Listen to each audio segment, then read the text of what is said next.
Faith needs imagination, and imagination needs faith. Have you guys seen kites? These kites are connected to threads. All right?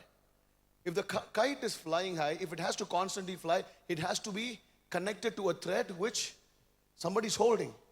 Imagine the kite is your imagination. All right? God's word is the thread, and here God is holding the thread. Right? And if the kite is not stuck onto the thread, then your imagination goes wild. That's why your imaginations and your thoughts about your life needs to be based on God's word. And if it is, you know what? You will start seeing things the way God sees in your life. Amen. Hallelujah. You need to look at things the way God looks at things, because probably it's not into existence right now, but if you start seeing them, God will make sure you experience them. Amen. Come on, say loud, amen.